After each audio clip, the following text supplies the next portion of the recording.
네, 시장에서 가장 핫한 이슈를 알아보는 황스타그램 시간입니다.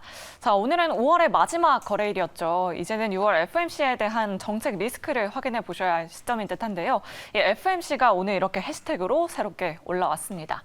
이 5월 FOMC 이후에 시장은 이제 금리 동결을 확실시했었는데 다시 한번 추가 금리 인상론이 고개를 들고 있습니다. 원래 기존 6월 금리 동결 전망이 72%였는데 동결 전망이 이렇게 33%, 인상 전망이 67%까지 올라가면서 6월에 금리를 다시 한 번 더 인상할 가능성이 제기되고 있는 상황입니다. 지난주 발표됐던 PC 물가가 시장 전망치를 웃돌면서 물가가 여전히 잡히지 않고 있기 때문인데요. 자, 5월이 끝나가는 이 시점에 우리가 주목해야 할 증시 상승 조건에 대해서 오늘 이 시간 통해서 자세하게 짚어보도록 하겠습니다. 자, 그럼 오늘의 주제 먼저 확인해보면서 황스타그램 지금 바로 시작하겠습니다.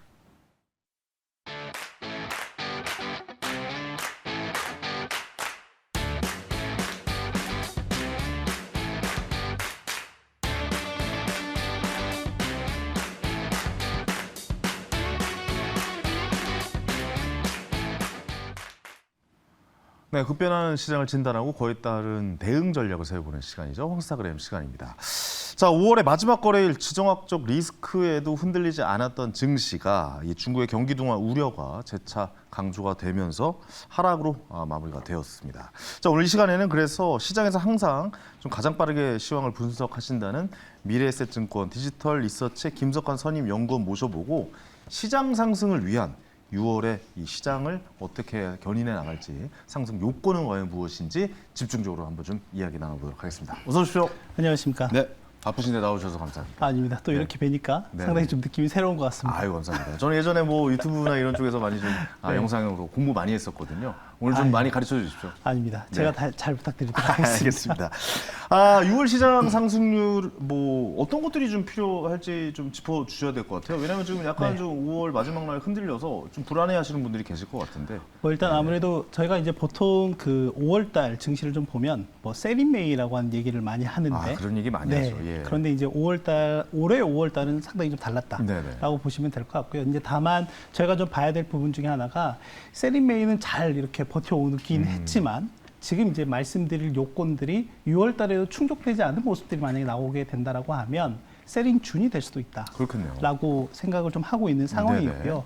일단 적어도 제가 보고 있는 상황에서 여러 가지 이제 지표들 상에서는 매크로상으로는 그렇게 썩 좋은 모습들이 나타나고 있지 않다라고 볼 수가 있을 것 같은데 이제 먼저 결론부터 말씀드리면 말씀드린 두 가지 요건, 즉 증시 상승을 위해서는 두 가지 필수 조건이 일단 첫 번째는 기업들의 이익 개선에 대한 모멘텀이 좀 더 강화되는 모습이 나와야 한다라고 하는 거고요. 실적이군요. 그렇죠. 네네. 그리고 이제 두 번째 같은 경우에는 유동성이라고 보시면 될 것 같은데 뭐 일단 먼저 이익과 관련해서 좀 말씀을 좀 드려보면 지금 이 그래프 상으로 보면 이제 주황색 그래프가 미국의 이제 12개월 S&P 500 기준으로 보면 12개월 선행 PER이라고 보시면 될 것 같고요. 그리고 검정색 라인이 주당 수익 추이라고 보시면 될 것 같습니다. 근데 보시다시피 이익 추정치는 플랫한, 그러니까 횡보하는 모습을 보이고 있지만 오히려 밸류에이션은 이렇게 높아지는 모습을 좀 보이고 있죠. 그렇다라고 하면 저희가 이제 PR을 계산을 할 때 두 가지 요인을 보고 하잖아요. 그러니까 결국에는 가격이라고 하는 것과 주당 수익률인데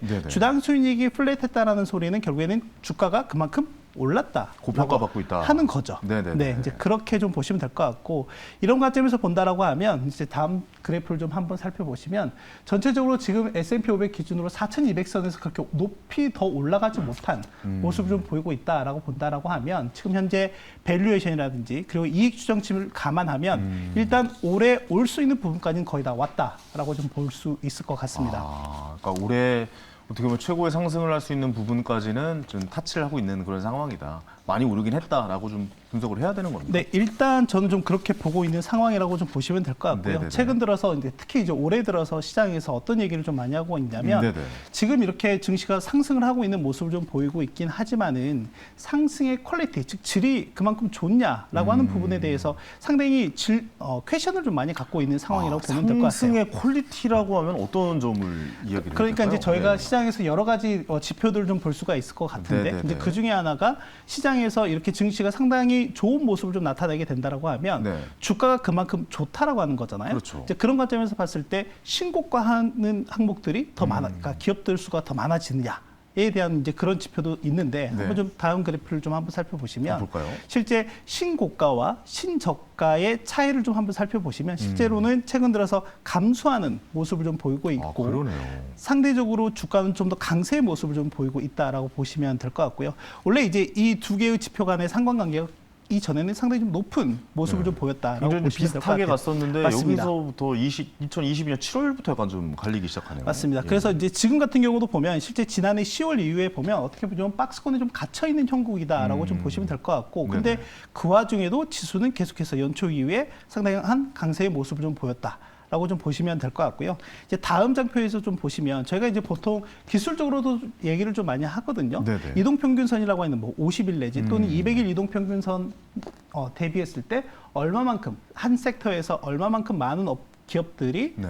상회하고 있느냐 이런 것도 좀 많이 보고 있는데 이제 그만큼 주가가 강세다라고 하는 거죠. 근데 지금 보시다시피 IT 섹터를 제외하고는 집중돼 있네요. 네, IT 섹터를 제외하고는 나머지 여타의 섹터들은 상당히 안 좋은 모습들을 좀 보이고 있다라고 보시면 될 것 같고요. 네네. 네. 그러니까 어떻게 보면은 지금 이제 가는 종목만 간다. 그러니까 종목별 장세가 맞습니다. 좀 심했다. 그리고 또 네. AI라는 섹터가 엮이면서 뭐 맞습니다. 전기차 무슨 뭐 배터리 관련된 뭐 이런 이야기가 엮이면서 맞아요. 그 종목들만 가고 내 주식은 이게 어떻게 되는 거야?라고 좀 맞습니다. 이야기하고 좀 불만을 얘기하시는 분들 많이 나오고 있다. 맞아요. 그렇게 좀 해석해야겠네요. 그리고 이제 실제로 보면 이제 방금 얘기해 주셨던 AI를 비롯한 이제 반도체 관련한 이제 빅테크 기업들의 연초 이후 주가 상승률을 보면 40%가 넘어가요. 근데 예. 지금 보여드렸던 맞아요. S&P 500 지수 같은 경우에는 10%밖에 되지 않거든요. 오, 그러면 그렇구나. 방금 말씀드린 그 빅테크들을 제외한 나머지 업종들은 어떠냐?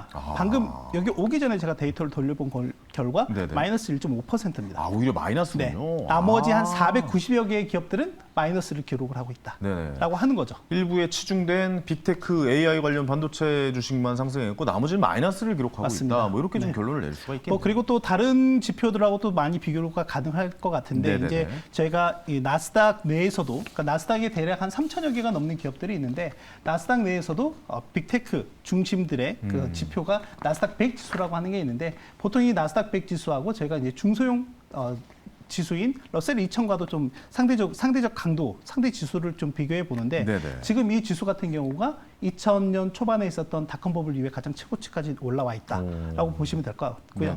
그러니까 지금 시장에서는 IT가 가는 거는 상당히 긍정적으로 또 보고 있는 해석이 있기는 하지만 네네.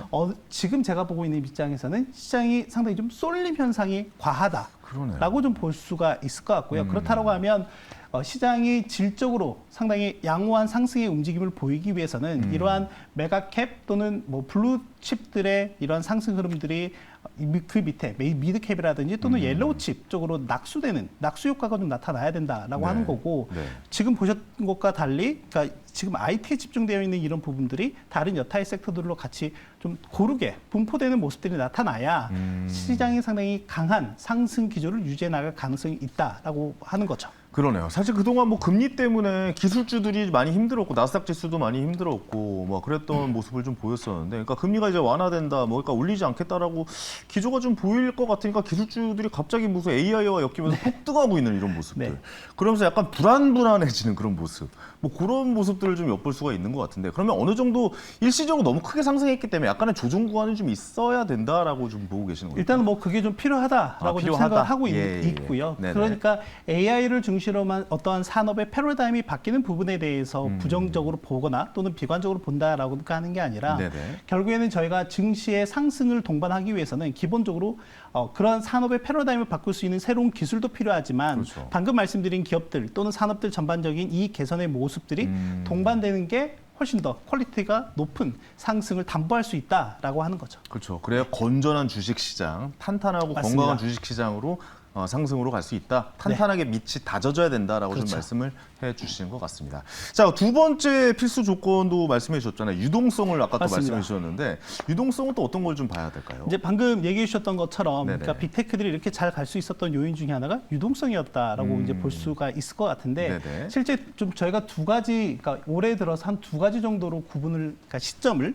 나눠 볼 수가 있을 것 같습니다. 네. 일단은 3월 달에 은행 사태가 있었죠. 그렇죠. 실리콘밸리 뱅크 그 뭐 부도 맞습니다. 났다라고부터 시작해서 뭐 그게 네. CS부터 시작해서 그렇죠. 뭐 심지어 뭐 도이치뱅크 얘기까지 나오면서 엄청 굉장히 혼란스러웠잖아요. 혼란스러운 구간이었는데 네. 그래도 각국의 이제 중앙은행, 특히 이제 연준이 긴급하게 대응을 하면서 대책을 너무 잘했죠. 네, 이제 그 이후에 시중에 공급된 유동성이 대략 한 3천억 달러가 넘는다라고 네. 좀 보시면 될 것 같고요. 네네. 그리고 이제 현재 진행 중인 부채 한도와 관련한 부분을 좀 볼 수가 있을 것 같은데 적어도 3월 은행 사태 이후에 시중에 유동성이 공급이 되는 모습들이 좀 나타났다라고 하면 일단 이 부채 한도 협상이 타결된 지금 이제 의회에서 이제 미국 의회에서 표결 과정을 이제 거치게 될 텐데 네네. 만약에 이 부채 한도 협상이 마무리가 된 이후 시점에서 본다라고 하면 일단은 그 이후에 유동성이 시장이 풀려져 있는 유동성이 회수될 수 있는 가능성이 있다라고 하는 거고요. 네네. 일단 이 부분 좀 더 뒤에서 자세하게 말씀을 드리고 방금 이제 금리 인하에 대해서 말씀을 해주셨잖아요. 금리 얘기 좀 해주세요. 네, 예. 금리 같은 경우에는 뭐 앞서 저희가 지난주에 PC 물가가 좀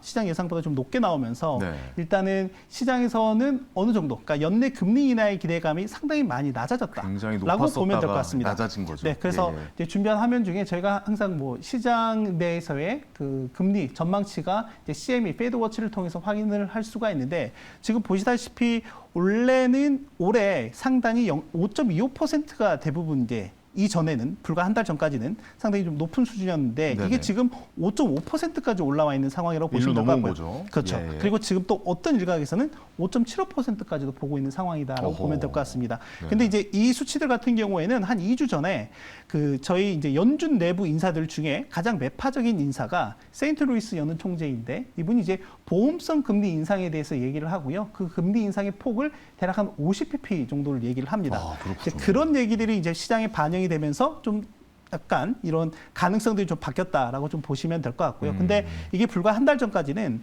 연내 많게는 한 3번에서 4번 정도. 이제 근데 이게 횟수가 점점점 줄어들고 있는 거죠. 네네. 그러니까 빅테크들 입장에서 보면 이제 결국에 이제 성장주, 민감주들 입장에서 보면은 이 금리 인하에 대한 기대감은 어떻게 보면 유동성 확대에 대한 기대감으로 맞네요. 볼 네. 수가 있을 것 같고요. 네네네. 그리고 또 하나는 그 금리 인하 자체가 어떻게 보면 향후 밸류에이션이나 프리미엄을 좀 더 높이는데 긍정적인 영향을 좀 미치는데 일단은 이렇게 금리 인하에 대한 기대감들이 좀 많이 낮아지고 있다라고 하는 부분도 어떻게 보면 빅테크가 계속해서 좀 갈 수 있는 그러니까 결국에는 이제 유동성에 대한 어떤 흐름들이 좀 더 줄어들 수 있는. 부정적으로 바뀔 수 있는 요인 중에 하나다라고 좀 보시면 될 것 같습니다. 약간 그런 느낌인 것 같아요. 그러니까 연준에서는 뭐 이렇게 좀 계속 좀 뭐 금리 인하, 뭐 금리 동결 뭐 이런 얘기 계속 흘러나오고 있는데 약간 좀 그런 역할인 것 같아요. 약간 누르고 약간 야 그 정도 아니야.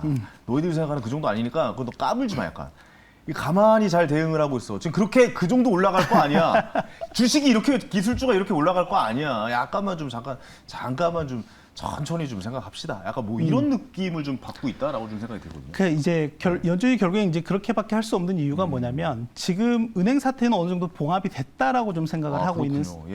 있는 것 같고요. 네네. 이제 그 기저하에 지금 이제 유심히 보고 있는 거는 결국엔 이제 물가에 대한 얘기인 건데 그렇겠죠. 이제 지난주에 PCE 물가가 나오기도 했지만 물가가 여전히 높은 수준을 좀 보이고 있다라고 하는 거고 그리고 또 하나는 지금 제가 서두에 지금 매크로상에서 보면 그렇게 경기가 썩 좋지 않을 것 같습니다라고 이제 말씀을 드렸는데 네네. 상대적으로 서비스 물가는 서비스 산업은 상당히 견고한 모습을 좀 보이고 있거든요. 이게 각 국가들에서 발표되는 제조업 구매 관리자 지수, 이제 PMI라고 하는 지표인데 네네. 그 PMI 지표에서도 좀 나타나고 있는데 뭐 아마 준비한 화면이 있을 텐데 네, 자료 좀 전체적으로 보여주시죠. 제조업에 대한 PMI 구매 관리자 지수는 계속해서 좀 하락하는 모습을 보이고 있는 반면에 상대적으로 서비스업에 대한 PMI는 계속해서 높아지는 그러네요. 이런 모습들을 좀 보이고 있다라고 보시면 될 것 같고요. 네, 요거는 PCE가 이거는 이제 지금 예. 물가고요. 아마 네네. 다음 그래프일 것 같은데요. 네. 네, 이거거든요. 지금 보시다시피 제조업 산업은 계속 좀 둔화되는 모습을 보이고 네네네. 있고 서비스업 같은 경우는 동반해서 좀 올라가는 네. 모습을 보이고 있고 상승을 이게 보이군요. 어떻게 보면 서비스 물가를 계속해서 좀 높은 수준에서 지지하고 있는 요인 중에 하나다라고 보면 될 것 같고요. 네네. 그러다 보니까 이제 결국에는 연준이 계속 얘기하고 있는 것처럼 연내 금리 인하에 대한 기대감이 지금 시장에서 너무 높다. 그래서 이걸 좀 약간은 쿨다운, 냉각시켜줄 필요가 있다라고 보고 있는 것 같아요. 금리 인하는 뭐 안 할 수 있는 가능성이 높다. 뭐 이렇게 좀 계속 메시지를 던져주고 있다라고 좀 생각이 돼요. 네, 뭐 일단은 물가 잡는 게 가장 중요하기 때문에 네네네. 하지만 이제 결국에는 그런 메시지를 통해서 기대 인플레를 좀 둔화시키는 그런 효과를 좀 낼 수가 있을 것 같고요. 또 하나는 전체적으로 결국엔 지금 시장에서 가장 중요한 물가 상승을 계속 견인하고 있는 요인 중에 하나가 바로 수요에 관련한 부분인데 이 수요를 계속해서 좀 억누를 수 있는 효과를 좀 낼 수 있다라고 보면 될 것 같습니다. 마지막으로 그럼 한번 좀 여쭤보겠습니다. 또 우리 위원님께서는 어떻게 금리가 결정이 되고 방향이 좀 결정이 될지에 대해서 넌지시 좀 한번 본인의 생각을 좀 한번 좀 저에게 알려주셨으면 좋겠다고 생각이 되거든요. 금리, 네. 자 올해 안에 인하가 될 것 같습니까? 아니면 그래도 동결이 될 것 같습니까? 아니면 그래도 좀 한 번 정도 0.25% 정도 상승을 좀 볼 수 있을까요? 어떻게 보고 계십니까? 뭐 일단 시장에서는 대부분 이제 동결, 그러니까 연내에 금리 인하 없는 부분에 대해서 동결이었겠죠. 생각을 예, 하고 예. 있는 것 같고요. 네네네. 일단 저도 이제 그렇게 보고 있는 것 같고, 저도 보고 있고, 다만 이제 조건이 있습니다. 뭐냐면 지금 시장이 전체적으로 가정을 하고 있는 거는 소프트 랜딩이라고 하는 연착륙에 대한 얘기를 하고 있는 건데. 네.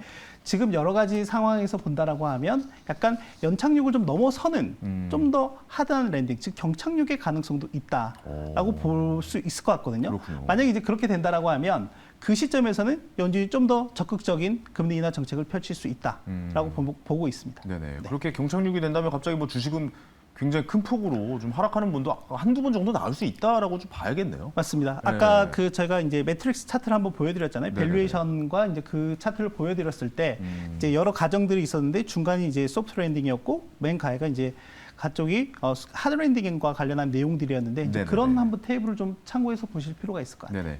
자 마지막으로 그러면 이제 채무 불이에 이제 부채 한도 협상이 네. 타결이 됐는데 표결만 남아 있잖아요. 표결은 어떻게 보세요? 그래도 이제 그냥 항상 이렇게 뭐 문제 있는 것처럼 하다가 마지막에 극적 타결이고 이게 악수하면서 정치적으로 이렇게 아름답게 마무리가 됐어요라고 하면서 마무리가 될 거라고 보고 계신지 아니면 표결에서 좀 문제가 생길 수 있다라고 보고 계신지. 뭐 일단 그럴 네. 가능성은 높지 않다라고 보고 있고요. 그렇군요. 일단 이제 잠시 후에 이제 아마 미국에서도 표결을 할 텐데 그렇겠죠. 일단 이 전에 이제 하원 운영위원회에서도 보면은 이제 7대6으로 통과를 하긴 했는데 물론 네네네. 이제 민주당에서도 반대하는 내용들이 있었고 네네. 공화당 내에서도 강경파들이 좀 반대하는 내용들이 있긴 그렇겠죠. 했지만 대승적으로는 아마 표결을 통과할 가능성이 높다라고 네. 볼 수가 있을 것 같고요. 다만 이제 문제는 앞서 말씀드렸던 것처럼 지금 재무부가 이달 초에 밝혔던 것처럼 올해 이제 9월 30일 날 미국은 회계가 끝나는데 그 기간까지 대략 한 1조 달러 최대 국채 발행을 할 예정이기 때문에 그렇군요. 이 국채 발행은 시중의 유동성을 흡수하는 요인 중에 하나다라고 보면 될 것 같습니다. 알겠습니다. 항상 뭐 채무 불이에 뭐 디폴트 뭐 이런 얘기 나오지만 항상 이렇게 마무리됐던 것 같고 별 시장에는 큰 영향을 주지 않았던 것 같습니다. 자 오늘 전체적으로 이 거시적인 측면에서 이 주식의 다음 방향 6월 달부터 어떻게 좀 움직일지에 대해서 한번 이야기 나눴습니다. 오늘도 좋은 공부할 수 있게 도와주셔서 감사합니다. 고맙습니다. 네. 자, 이제 홍스타그램 오늘 또 마무리할 시간이죠. 자, 오늘 제 책인가요? 네, 제 책 보내드릴 분 여기 주소가 나가고 있습니다. 저희가 선물로 보내드리도록 하겠습니다. 자, 저는 또 내일 저녁 7시에 생방송으로 인사드리겠습니다. 우리 계속해서 열심히 공부하는 시간 가져봤으면 좋겠습니다. 스타킹의 황현이었습니다. 감사합니다.